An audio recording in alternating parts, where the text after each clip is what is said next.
राम राम जी, सभी को राम राम। मैं बाबा रामदास और आप देख रहे हैं स्लो जिंदगी और बाबा की खरी खोटी। आज मेरे साथ जुड़ रही हैं बहन नीलम जी, यूएसए से। आप यूएसए में ह्यूस्टन टेक्सास में रहती हैं और लगभग 20 कितने साल हो गए, 20 या 25 साल हो गए आपको यूएसए में? जी 23 साल हो गए। 23 23 इयर्स। साल हो जी। और वैसे आप भारत में कहाँ से हैं? मैं भोपाल से हूँ, मध्य प्रदेश। अच्छा, आप मध्य प्रदेश से हैं। और ननिहाल तो मेरा गोरखपुर है, यूपी। अच्छा, ननिहाल गोरखपुर है। और छपरा। नाना जी छपरा के हैं और नानी जी गोरखपुर की हैं। वाह, क्या बात है। भोजपुरी आती है आपको, समझ लेती हैं? जी बोल अरे लेती हूँ। वाह अच्छा, बोल भी लेती हैं जब गांव जाते हैं ना तो थोड़ा थोड़ा बोलते हैं तो वो लोग हंसते हैं। और बुंदेलखंड मेरा ददियाल है। हाँ बुंदेलखंडी बहुत अच्छे से बोल लेती हूँ। हाँ, मैं भी रहा हूँ। जबलपुर, हाँ। Very good. अच्छा, जी तो नीलम जी, एक बार पिछली बार जब हमने बात की थी वो तब की थी जब वो H1 बी वीजा पे एक टैरिफ लगाया था, $1 लाख वाला, ट्रम्प जी साहब ने। तब हमने बात की थी। जी। उसको 1 महीने से ऊपर हो गया शायद। हाँ, 1 महीना पूरा। हो गया। जी, 1 महीने से ऊपर तो हो गया। अब इस वक्त क्या पोजीशन है और क्या चल रहा है, क्या माहौल है, मैंने बताइए जरा। आपसे पिछली बार भी एक कहा था कि जो लोग ऑलरेडी हैं H1B वीज़ा में, उनके ऊपर ये लागू नहीं होता। जो नए वीज़ा बन रहे हैं, उनके लिए वो कंपनी के साथ बात कर रहे हैं। अब आज आपने देखा होगा कि आज जो यहाँ के हैं प्रेसिडेंट, उन्होंने आज फिर यू टर्न मारा, है ना? ट्रेड के लिए भी और बाकी चीज़ों के लिए। अब वो नेगोशिएशन और अलग-अलग टर्म्स और टर्मिनोलॉजीज़ बता रहे हैं। तो वो जो है हमारे लिए, हमारे देशवासियों के लिए यहाँ पे आना-जाना तो लगा ही रहेगा। आप कहीं कभी भी बंद नहीं कर सकते। आपको इनके पॉइंट ऑफ व्यू से भी देखना बहुत ज़रूरी है। अब आप ये सोचिए कि अगर 84,000 अगर वीज़ा 1 साल में निकलते हैं, तो 5 मिलियन तक लोगों को कैसे मिल जाते हैं? तो एक सिस्टम तो टूटा हुआ है ना। मेरे कितने सारे ऐसे परिचित हैं जो घूमने फिरने आए हैं 30 साल पहले, और वो लोग यहीं के होके रह गए। यहाँ पर देसी लॉयर्स रहते हैं जो कि उस सिस्टम के साथ खेल के उनको अच्छे से लीगल भी कर लेते हैं। तो वो सारा जो ब्रोकन सिस्टम है, उसको ये लोग ठीक कर रहे हैं। अगर हम अपने देश के हिसाब से भी चले तो हम भी तो वही चाह रहे हैं ना, कि जितने घुसपैठिए आए हुए हैं, कैसे उनको आधार कार्ड मिला, कैसे उनको नागरिकता मिल गई, अब हमें उन्हें भगाना है। तो उसमें हमारा जो ग्रुप है, अपन तो हर नंबर में सबसे आगे ही रहते हैं, तो इस मामले में भी हैं। अब जैसे आपने कितने अच्छे से एक आपके चैनल में समझाया था, जो एक वृद्ध महिला थी जो आई हुई थी कैलिफोर्निया से, और हर एक न्यूज़ चैनल उनसे ये तक पूछ रहा था कि आपको क्या प्रॉब्लम हुई, जेल में आपको घर की खाना मिला, इंडियन खाना मिला। अरे आपने कौन सा बहुत बड़ा काम किया जो आपके खाने पीने का, भाई जो उनका सिस्टम है, जो उनका खान पान है, वो तो हर कैदी को एक ही तरीके से देंगे ना। तो हम लॉ भी ब्रेक करें, फिर उसके बाद अगर पकड़ में आते हैं तो उसको इस तरीके से दर्शाया जाता है कि हमें इस तरीके से परेशान किया जा रहा है। जैसे एक बहुत ही एक सैड सिचुएशन हो गई थी कि एक इंडियन के सर को वो हो गया था बीहेड करके, उसके साथ एक क्रिमिनल खेल रहा था। लेकिन सबसे पहले सवाल तो ये होता है कि अगर इंसान के ऊपर इतने सारे लिटिगेशन है, कहीं का भागा हुआ व्यक्ति है, आपने अपने मोटल में क्यों रखा उसको? वो तो पेरोल में था ना, वो इनके यहाँ क्लीनिंग का काम करता था। बाद में पता चला कि उसके ऊपर 100 केसेस थे, वो इलीगल इमिग्रेंट था। तो हम लोग क्या करते हैं, हम अपना पैसा बचाने के लिए कितने सारे लोगों को कैश में रखते हैं। अब वो तो क्रिमिनल माइंड था, आपने तो बैकग्राउंड चेक किया नहीं। जहाँ आपको $4,000 देना है, आपने महीने के 2,000 दिए, आपने खुशामद। ये हम नहीं कह रहे हैं कि उनकी मौत हुई तो कोई बहुत अच्छी बात हुई, घर का इंसान चले गया, लेकिन हम खुद ये लॉज ब्रेक करते हैं। अभी एक स्टूडेंट के बारे में पता चला, टेक्सास का ही था, वो डैलस शहर का, वो बच्चे की डेथ हो गई। वो सर पे कनपट्टी पे बंदूक रख दिया था और मार दिया। तो वो लड़का कर क्या रहा था उस गैस स्टेशन में, है ना? जब आप स्टूडेंट वीज़ा में हो तो आप रात में गैस स्टेशन में क्यों काम, आपको वर्क स्टडी जो मिलती है वो कॉलेज के आसपास, कॉलेज से रिलेटेड आप वहाँ के स्टोर में काम करिए। लेकिन आप किसी देसी वाले के पास जाके काम कर रहे हैं रात के 12 बजे 1 बजे, जो ऐसी जगह है, ऐसी जगह पे कोई काम ही नहीं करता है रात के समय। और वो जो आया होगा लूटने के लिए, वो ये थोड़ी ना सोचा होगा कि भाई इसको हम लूट रहे हैं क्योंकि ये हिंदुस्तानी लड़का है। वो तो भाई क्रिमिनल्स हैं, उन लोग आ रहे हैं लूटने, आए दिन होता है। मैं तो 23 साल से इधर हूँ, मैं तो हर दिन ये सुनती रहती हूँ, इसने इसको मार दिया, इसने इसको उड़ा दिया। तो उनके पास है बंदूक और वो मार देते हैं। वो ये नहीं देखते हैं कि आप कौन हैं। तो क्या है कि हम जितना ये सब चीज़ों को बाहर निकालेंगे, ये पहले भी होती थी, ये नहीं है कि अभी इस समय हमारे तरफ ऐसा बन रहा है और हमसे घृणा की जा रही है, ये तो नहीं है। वो तो घृणा तो वो ये सभी से साथ करते हैं। अगर वो आपके ऊपर है, आप इस देश में आए हैं, आप अपने लॉज़ अबाइड करिए, लॉ अबाइडिंग सिटीज़न बनिए और आप अपना काम करते रहिए। तो आपको कोई नहीं छुएगा, आप don't be at the wrong place at the wrong time. आप कहीं भी गलत जगह जा रहे हैं, आपके पास वीज़ा नहीं है या आपके पास काम करने की वो नहीं है, तो अब उसके बाद जब कुछ हो जाता है, जब तक नहीं होता है तब तक तो आप कर रहे हैं। एक मेरे परिचित, उनको भी ऐसे किया गया था। वो अपन के देश के नहीं थे, वो क्योंकि पड़ोसी थे, वो पाकिस्तान के थे और ये बात है 18 साल पहले की। तो ये थोड़ी ना था कि जो लूटने आया उसने देखा ये पाकिस्तानी है तो उसको उड़ा दिया। यहाँ तो $1, $2, $5 वो इससे नशे में रहते हैं, वो आके लूट-लाट के चले जाते हैं। वो ये नहीं देखते हैं कि कौन से आप जगह के हैं। उनको तो मारना है, वो मार के और चले जाएँगे। आपको ज़्यादा हीरो नहीं, इनको यहाँ पे सेफ्टी ट्रेनिंग में ही कहते हैं, आते हैं, अपने अलग हो जाओ, उनको कहो जो सामान है लेके जाओ। अपने देश जैसा नहीं है कि भाई अब सामान की हिफाज़त करो, मारो, पीटो, उसको भगाओ, वो सब नहीं इन लोग को ट्रेनिंग में बोलते हैं। जैसे ही कहते हैं आपने हथियार देखा, आप अपनी सेफ्टी के लिए अलग हो जाइए। तब ये सारी चीज़ें हैं, अब वो उसको इतना उछाल-उछाल के जब हम बात करते हैं, तो जो लोग यहाँ पे लीगली भी रह रहे हैं ना, उनके अंदर बड़ा-सा भय हो जाता है। अभी जैसे पिछली बार मैं आपसे जब बात की, तो उस वक़्त एक ने कहा कि अ, मैं सिर्फ़ पढ़ रही थी कमेंट्स, एक ने कहा कि नहीं मैं तो H1 को आप दूसरे H1 में कन्वर्ट करा सकते हैं। यही तो समस्या है। जब तक आपका ग्रीन कार्ड फाइल नहीं होता है, एक I-140 रहता है। जब तक आपका I-140 पास नहीं होता है, तब तक आप उस कंपनी को नहीं छोड़ सकते। अपने यहाँ के बहुत सारे हैं इंडियंस जो यहाँ आते हैं, किसी भी प्रकार के वीज़ा में, फिर वो अपने लिए जॉब ढूँढते हैं, सबसे पहले एक लॉयर ढूँढते हैं और उनके साथ चले जाते हैं दूसरी कंपनी में। तो पहले ये सारी चीज़ों को इतना नहीं होता था, अभी ज़्यादा वो लोग स्क्रूटनी कर रहे हैं, ये पता कर रहे हैं कि भाई इतने सारे लोग कैसे आ गए। जब थोड़े बहुत रहते हैं ना सर, तो वो दिखते नहीं हैं, तो उतना समझ में नहीं आता। जब ज़्यादा तादाद में लोग आ जाते हैं, तो जैसे अभी अपने यहाँ भी वही है, जब पहले थोड़े-थोड़े रोहिंग्या आए थे, तो उतना लोगों को समझ में नहीं आया। जब एक क्षेत्र से दूसरे क्षेत्र में चले गए, तब उनको प्रॉब्लम आने लगी, अपन सब देखने लगे। तो मुझे नहीं लगता कि कोई भी यूनिवर्सिटी में हमारे देश के बच्चों को आने नहीं देंगे। ये सब चीज़ें हैं जो एक भय पैदा कर रही हैं। आप सही तरीके से आइए, सही अच्छी पढ़ाई के लिए आइए। पहले तो लोग बस एक सर्टिफ़िकेशन लेने के लिए आ जाते थे। वो आप अपने माता-पिता का इतना सारा पैसा बर्बाद कर रहे हैं, ना वो डिग्री सर्टिफ़िकेशन ना यहाँ काम आएगी और आप उस देश में जाके क्या करेंगे? मैंने कई लोगों से सुना वो लॉ पढ़ने आते हैं। अब इंडिया का लॉ अलग है, यहाँ का अलग है। तो आप पढ़ के क्या सीख के क्या करने जाएँगे? तो ये भी है ना, तो आप सिर्फ़ एक नाम मात्र के लिए यहाँ की एक डिग्री लेके जैसे या सर्टिफ़िकेशन लेके जाना चाहते हैं, या फिर आप सच में एक अच्छा कुछ स्टेम या फाइनेंस या इकोनॉमिक्स, ये जो पाथवेज़ हैं एजुकेशन के, उसके लिए काउंसलिंग की बहुत ज़रूरत है अपने देश के बच्चों के लिए।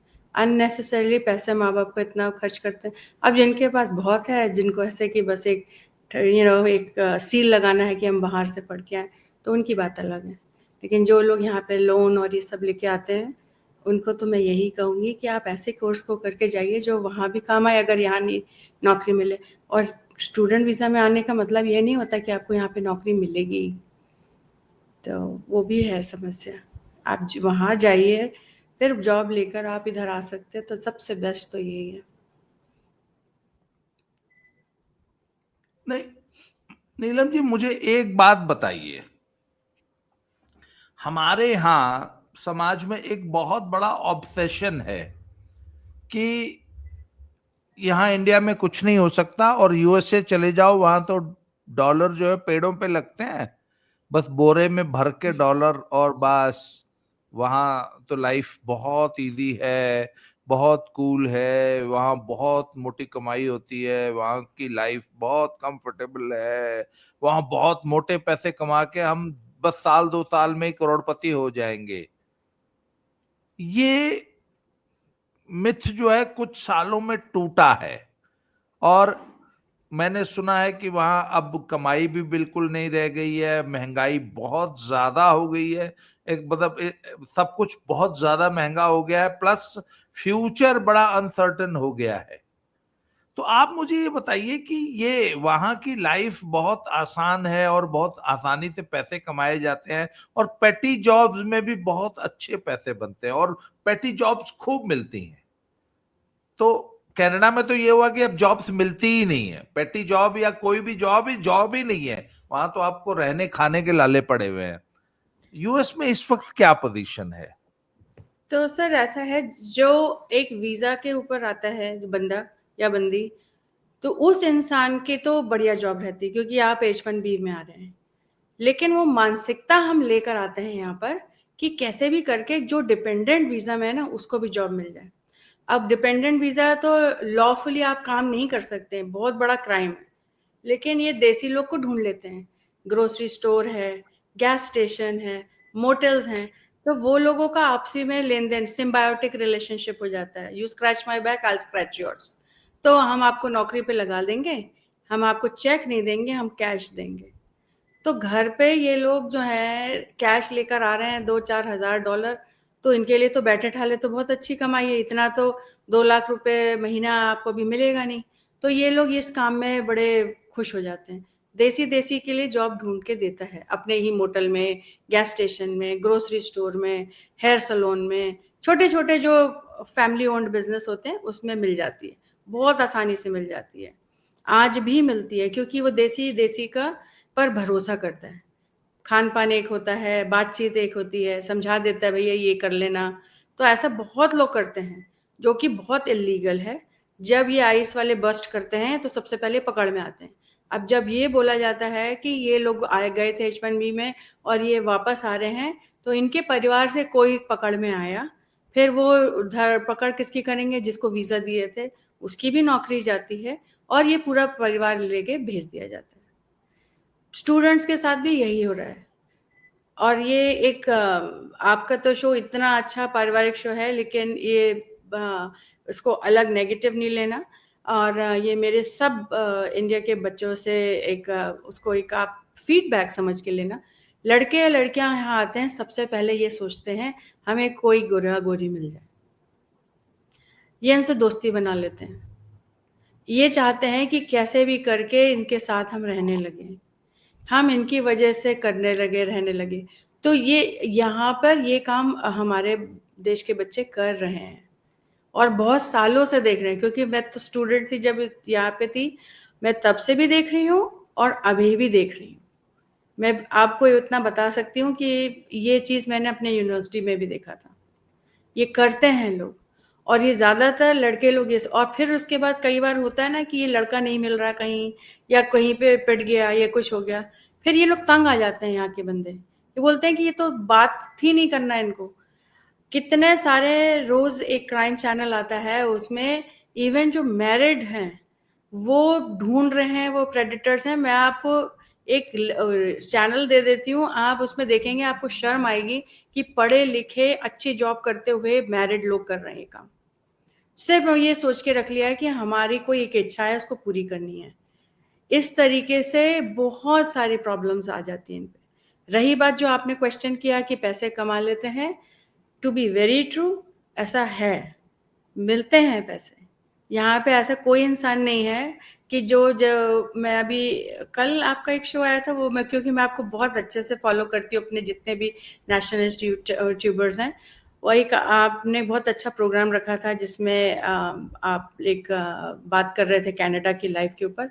वो लाइफ मैंने तो नहीं देखी है यहाँ पर। एक तो क्या है कि देखिए, हर स्ट्रैटा ऑफ द सोसाइटी के लोग होते हैं ना।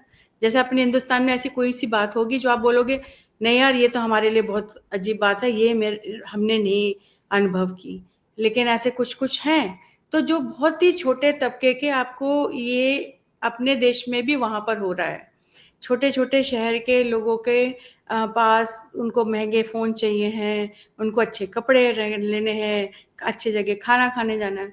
शहर गांव की लड़कियां मैं देखती हूँ, छोटे शहर की, क्योंकि मैं तो बहुत ही छोटे प्रदेश की हूँ, जो अभी डेवलप हो रहा है मध्य प्रदेश। वहां पे मैं देख रही हूँ कि कहाँ कहाँ से गांव से लड़कियां आ गई हैं और वो लोग बहुत गलत काम कर रहे हैं। तो वही चीज यहाँ पे भी मानसिकता लेकर आते हैं कि हम चाहे कुछ भी कर ले, लेकिन यहाँ पर आप वो कर नहीं पाओगे, क्योंकि क्या, कंपटीशन बहुत है। यूएस में ये जो जितने लैटिन अमेरिकन है ना, वहां पे तो आपको विश्व सुंदरियां मिल जाएंगी, और रोज आ रही हैं भर भर के। इनका जो हो रहा है स्मगलिंग, ह्यूमन ट्रैफिकिंग, तो ये लोग यहाँ के इंडियंस इंडियंस के जो बच्चे आ रहे हैं उनकी तरफ नहीं ध्यान देंगे, क्योंकि वो तो ला ही रहे हैं ना। एजेंसी है अभी, वही तो इतने सारे बस्ट हो रही हैं, जगह जगह पे आईएस वाले ढूंढ रहे हैं, निकाल रहे हैं इतने सारे ह्यूमन ट्रैफिकिंग वाले को, विच इज एक्चुअली नाइस कि कम से कम ये लोगों से इनको छुटकारा तो मिल रहा है। तो ये चीज यहाँ ये नहीं कर पा रहे हैं। अब वहां कनाडा में करते होंगे, होगा, लेकिन यहाँ पर मेरे मेरे परिचय में मेरे को तो नहीं मालूम कि ऐसा कुछ कर रही हैं इंडियन बच्चे यहाँ पर आके। हाँ, ये ताल्लुका जरूर बढ़ाते हैं, उनको बस ये है। उनके घर से भी बोला जाता है, मैंने कितने लोगों को सुना है, अच्छे परिवार के, हमारा बेटा गया, हमने तो बोल दिया कोई अच्छी गोरी को ले आना।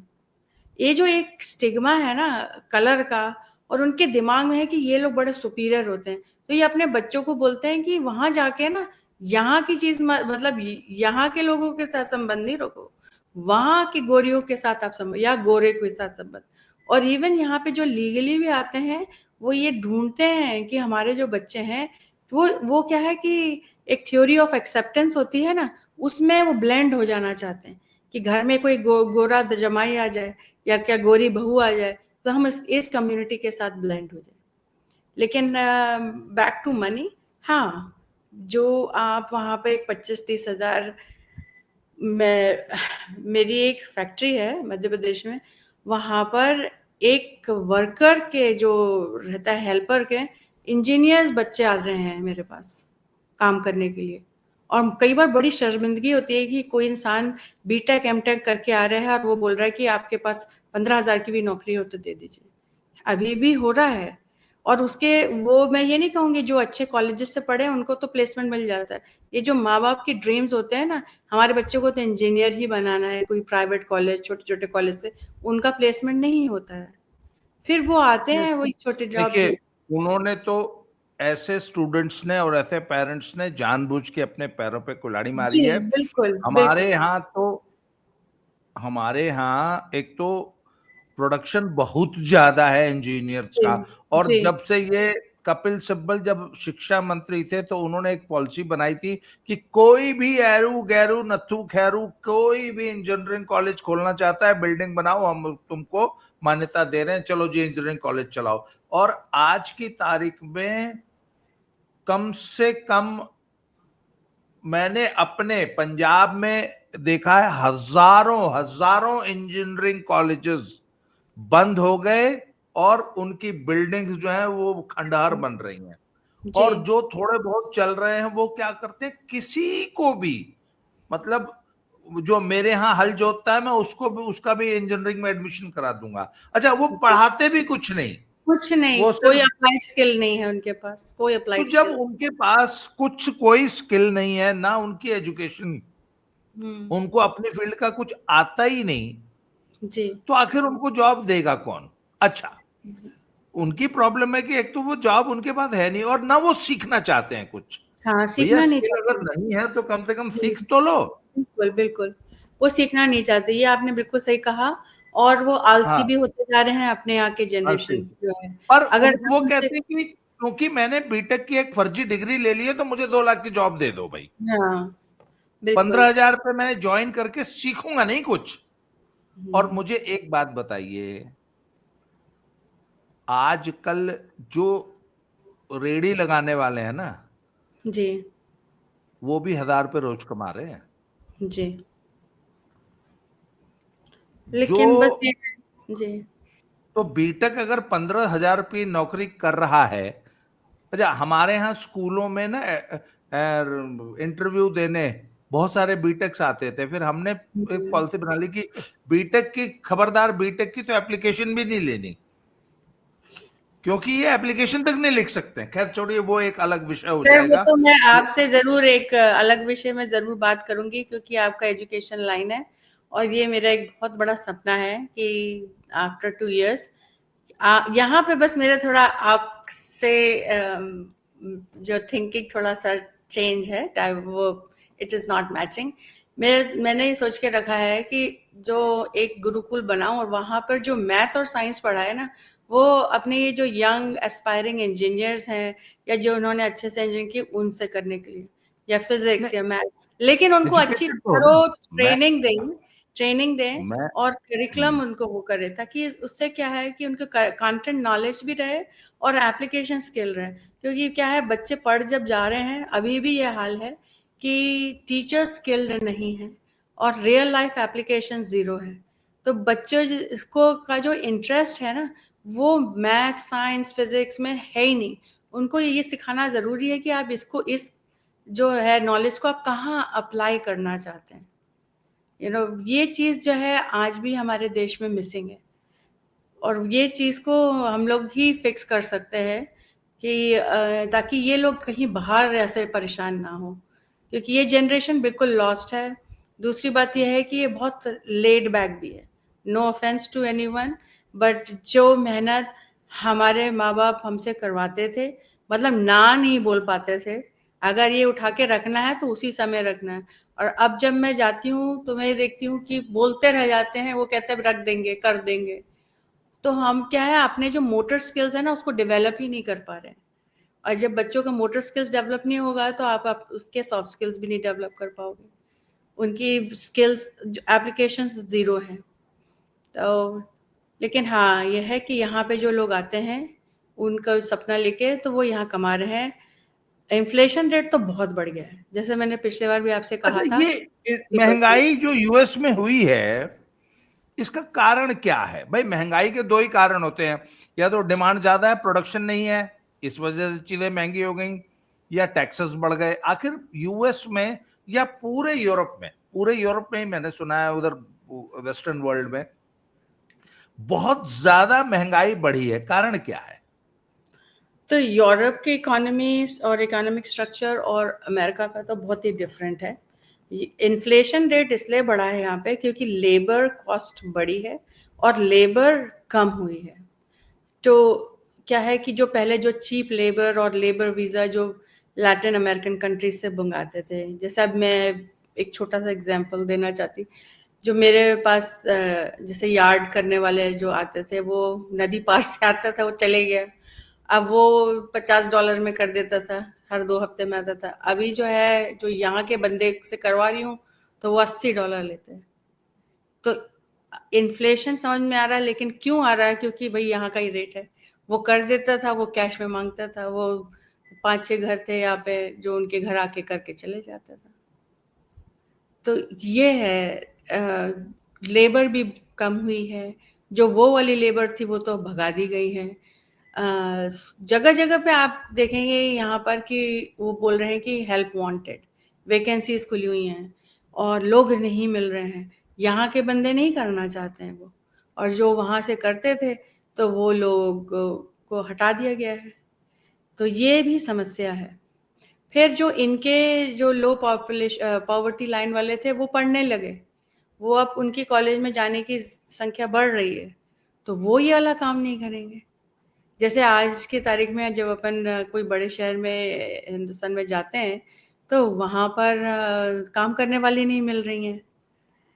तो ये एक समस्या इस कारण से है कि यहाँ पर इन्फ्लेशन उस कारण से बढ़ रहा है। जब आपके पास जो फील्ड में काम करते हैं लेबर वो नहीं है, तो ये वहाँ पे पैसा लगाएंगे ज़्यादा, फिर वो जो कॉस्ट रहेगी वो कंज्यूमर से ही तो लेंगे। तो ऐसे करके बढ़ रहा है, लेकिन धीरे धीरे ये इतना नहीं बढ़ रहा। जो यूरोप की कहानी है ना, वो तो टोटली डिफरेंट है। यहाँ पे अब जैसे मैन्युफैक्चरिंग है, जो सामान आता था जापान से और अदर कंट्री से, इन्होंने ये सब लगवा दिया है जो टैरिफ्स, तो उसके कारण काफ़ी सारा महंगा हो रहा है। इंडिया से जो सामान आता है हमारा देसी ग्रोसरीज, वो उसमें वो महंगे हो गए हैं। तो ऐसा करके बहुत सारे फैक्टर्स हैं जिसके कारण ये इम्पैक्ट हुआ है इकोनॉमी में, इन्फ्लेशन में। लेकिन फिर भी इतना तो लेबर कमा लेता है। बहुत ही छोटी छोटी जो जॉब रहती है सर, वो वहाँ अभी क्या है, अपने देश को एक चलिए मान लेते हैं 10% ऐसा लोग होंगे अपने देश में कि जो बहुत अच्छे तरीके से लैविशली 4 लाख 5 लाख 10 लाख रुपए महीना कमा रहे होंगे। लेकिन आज भी वो जो जो यहाँ का बेसिक है ना सर, वो वहाँ पे कंफर्ट है, लग्जरी है, आज भी है सर। तो इस करके लोग आते हैं, लोगों के लोगों के मतलब वैसे गलत नहीं मैसेज दे सकती हूँ मैं, है डिफरेंस, है बहुत डिफरेंस है। मैं जब मैंने स्टार्ट किया था, पर देखिए, मैं बहुत डिफरेंट सोचता हूं। मुझे लगता है कि जितनी इजी लाइफ भारत में है, यूरोप वाले और अमेरिका वाले तो उसकी कल्पना भी नहीं कर सकते। और हमारे यहाँ इन सच ये है कि हमारे यहाँ जो बेसिक है वो आप लोगों के लिए यहाँ दुनिया की सबसे बड़ी लग्जरी है। जैसे आप तो सपना भी नहीं सोच सकते कि आपके यहाँ कोई हाउस हेल्प आ जाएगी और आपका काम झाड़ू पोछा बर्तन यहाँ तक कि खाना भी बनाना कर जाएगी, और सिर्फ $1 में कर जाएगी पर डे पे, हाँ $1.5 में। आप इसकी सर, कल्पना नहीं कर सकते ना $2 में। नहीं वो तो कभी अपन कर ही नहीं सकते हैं, ये तो कभी हो नहीं सकता है। हाँ, तो मैं हमारे यहाँ तो जी अगर आप एवरी टू दो वीक्स डॉलर में एवरी 2 वीक्स में एक है हेल्पर, वो बहुत साल से मेरे साथ है, वो 20 साल से आ रही है। हमारे यहाँ तो एवरी डे 2 बार आती हैं। सुनिए सुनिए, आज हमारे एक दोस्त हैं जो यूएसए में रहते हैं, वो इंडिया में आ रहे हैं, इंडिया आ रहे हैं जी छुट्टी मनाने। तो जी उन्होंने कल एक फेसबुक पोस्ट लिखी कि आओ अब तो ऐश के दिन आ रहे हैं मेरे, मैं इंडिया जाऊंगा, मुझे न खाना बनाना पड़ेगा, न घर की सफाई करनी पड़ेगी, न लॉन साफ करना पड़ेगा, न स्नो उठानी पड़ेगी। तो एक ने कहा कि नहीं, यहाँ पर भी जो हेल्प है वो ना छुट्टी बहुत मारती है। तो मैंने कहा है भैया, वहां से आ रहे हो, 2 हेल्प्स को अपॉइंट करना, एक को हम्म सुबह 7 बजे बुलाना, दूसरी वाली को 10 बजे बुलाना, तो कोई एक तो आएगी ना। तो आप तो यहाँ पे तो 2 हेल्प्स लोग अफोर्ड कर लेते हैं जी बड़े आसानी से। और इसके अलावा मैं आपको बताऊं कि छोटे से काम के लिए भी एक आदमी आपके घर आके सब कर जाएगा। फॉर एग्जाम्पल, मेरे एक दोस्त है, वो बता रहे थे कि यार यहाँ पर तो ये जो मेडिकल सर्विसेज हैं इतनी ज्यादा सस्ती हैं और इतनी ज्यादा सुलभ हैं। और नंबर 2, उनको ना वो कुछ पैथोलॉजिकल टेस्ट कराने थे, ब्लड सैंपल देना था। तो उन्होंने बुक किया और मात्र 1,000 1,200 1,400 रुपए में पता नहीं 80 टेस्ट वो उनके बुक हो गए, और सुबह 6 बजे ही लड़का आ गया उनका सैंपल लेने। तो वो कहते कि यार यूएस में तो आप ये बात सोच भी नहीं सकते कि कोई आपके घर आके, कहते आप अपॉइंटमेंट लेंगे फिर जाएंगे और इतने सारे टेस्ट कराने में 4-5 लाख रुपया लग जाएगा। कहते जो यहाँ 1,400 रुपए में, मतलब $15 में जो टेस्ट हो रहे हैं, वो वहां पे हो सकता है $1,000 लग जाए। और उसके बाद उसकी रिपोर्ट भी पता नहीं कब आएगी। उसके बाद अपॉइंटमेंट तो 6 महीने बाद मिलेगी डॉक्टर से, या नहीं भी मिले 1 साल बाद मिलेगी।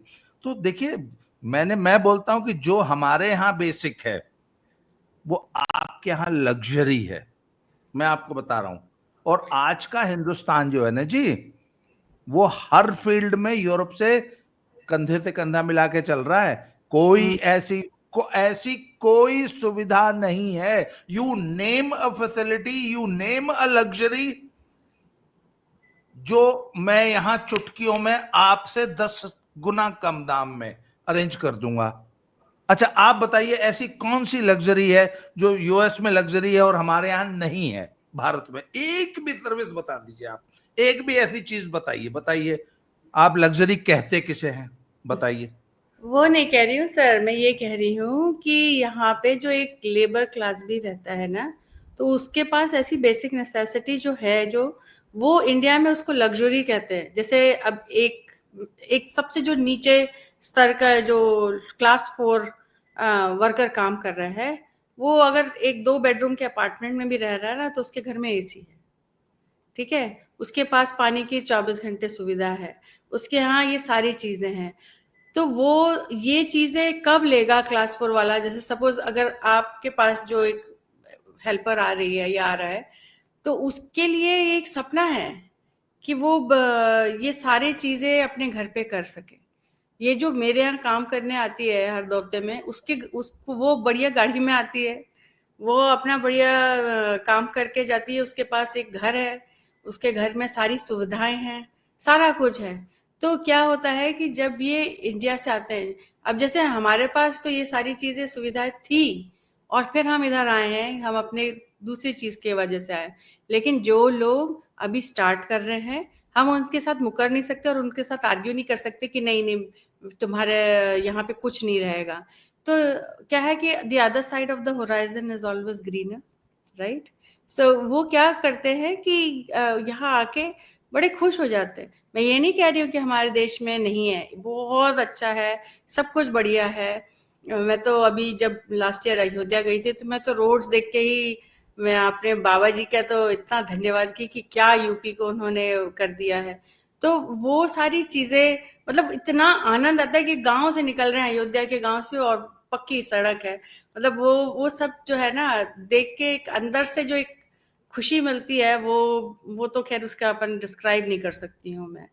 तो ये सारी व्यवस्था होती जा रही है, और ऐसा होगा जब बहुत सारी अपॉर्चुनिटीज इंडिया में ही इसी दाम में मिल उसी पे रेट में मिलने लगेगी, तो नहीं आएंगे लोग, क्योंकि लोग जरूर मिस करते हैं ये सारी जो चीजें हैं ना। नहीं जी एक नहीं, साल मैं 2 आपको साल तक बताऊं के लिए अच्छी लगती है, लेकिन 2 साल के जो बाद परिवार मिस करता है इंसान, अपने त्योहार मिस करता है, अपने लोगों को मिस करता है। तो अगर वहाँ वो ये सारी सुविधाएं अपने गवर्नमेंट वहां पे कर देंगे, लोग नहीं आएंगे।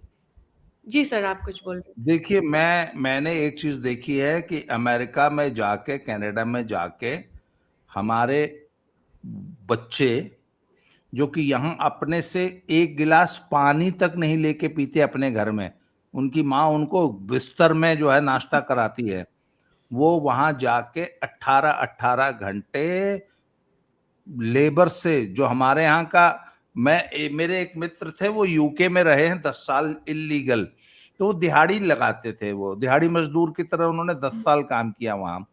तो वो ना अपनी मेहनत, अपने जो लेबर के मुझे किस्से बताते थे। तो एक दिन वो बताने लगे कि वो सुबह उठ के 6 बजे घर से निकले और -20 डिग्री टेम्परेचर था, फिर वहां गए, वहां एक गुजराती में लेडी थी, उसके घर पे वो कंस्ट्रक्शन वर्क कर रहे थे, तो उन्होंने अपना ट्रक वहां लगाया, फिर 200 वो सीमेंट के जो ईंटें होती हैं बड़ी बड़ी, वो लेके पहले वो 100 मीटर दूर उसका घर था रोड से, तो पहले वहां लेके गए, फिर सारा दिन उन्होंने काम किया और फिर सारा मलबा जो था वो वापस ट्रक में भरा अपने, और वहां पे डंप यार्ड में छोड़ के आए। तो सुबह 6 बजे से लेकर रात 10 बजे तक का उन्होंने, और वो कहते हैं उस दौरान मैंने ऐसे काम किया जैसे एक रोबोट काम करता है। तो मैंने कहा यार जितना काम आपने सुना दिया ना एक दिन में, सुबह 6 बजे से लेकर रात 10 बजे तक, मैंने कहा उतना तो मैं 60 साल का हो गया, मैंने जिंदगी में नहीं किया, पूरी जिंदगी में मैंने इतना काम नहीं किया जितना आप वहां एक दिन में करते हो। या मैंने कहा जो हमारा दिहाड़ी मजदूर है इतना काम 5 दिन में नहीं करता जितना आप एक दिन में करते हो। तो बात यह कि वहां जाके वही लड़का जो यहाँ एक गिलास पानी नहीं पीता, वहां जाके ये वाली मेहनत करता है, तो अच्छा उतनी मेहनत यहां कर ले तो वहां से ज्यादा कंफर्टेबली जी लेगा। तो बात यह है जी, हिंदुस्तान का जो सबसे बड़ा ट्रेट मैंने देखा है, कम खाए, हमारे यहाँ बनारस में एक कहावत है, कम खाए काशी बसे, जी, कि रहना काशी में है चाहे थोड़ा कम खाने को मिले। खाने को और मिले। क्या जरूरत है यार, अजगर की तरह पड़े रहो।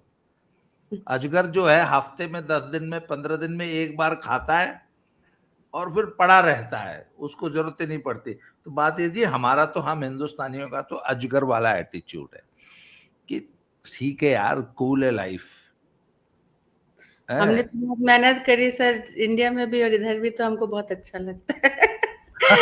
तो देखिए, 99% हिंदुस्तानियों का जो काम के प्रति एटीट्यूड है वो यही है यार, ठीक है यार, कहाँ आया है, कब कब में पड़े हो, जो बहुत जरूरी है सिर्फ उतना काम करो, जिंदा हाँ, रहने के लिए जो बहुत जरूरी है। और सर और मेरा यही सोचना बिल्कुल अलग हिंदुस्तानी, है। मेरा सोचना बिल्कुल अलग है कि अगर हमें भगवान ने अच्छी बुद्धि दी है, तो इतना काम करो कि आप 50 लोग को आप एम्प्लॉयमेंट दे सको, और आप बैठ के देखो और आप उनको उनका इंस्पेक्शन करो।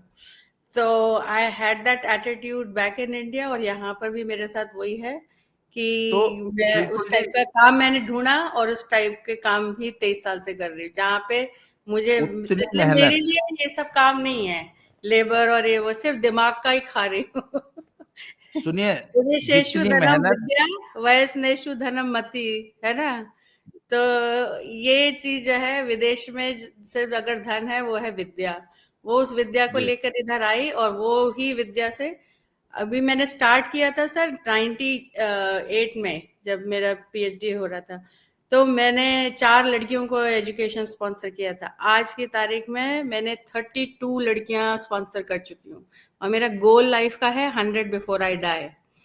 तो वो इसलिए मेरा यहाँ रहना बहुत ज़रूरी है कि आज भी $1 दूंगी तो 90 रुपए मिल जाएंगे।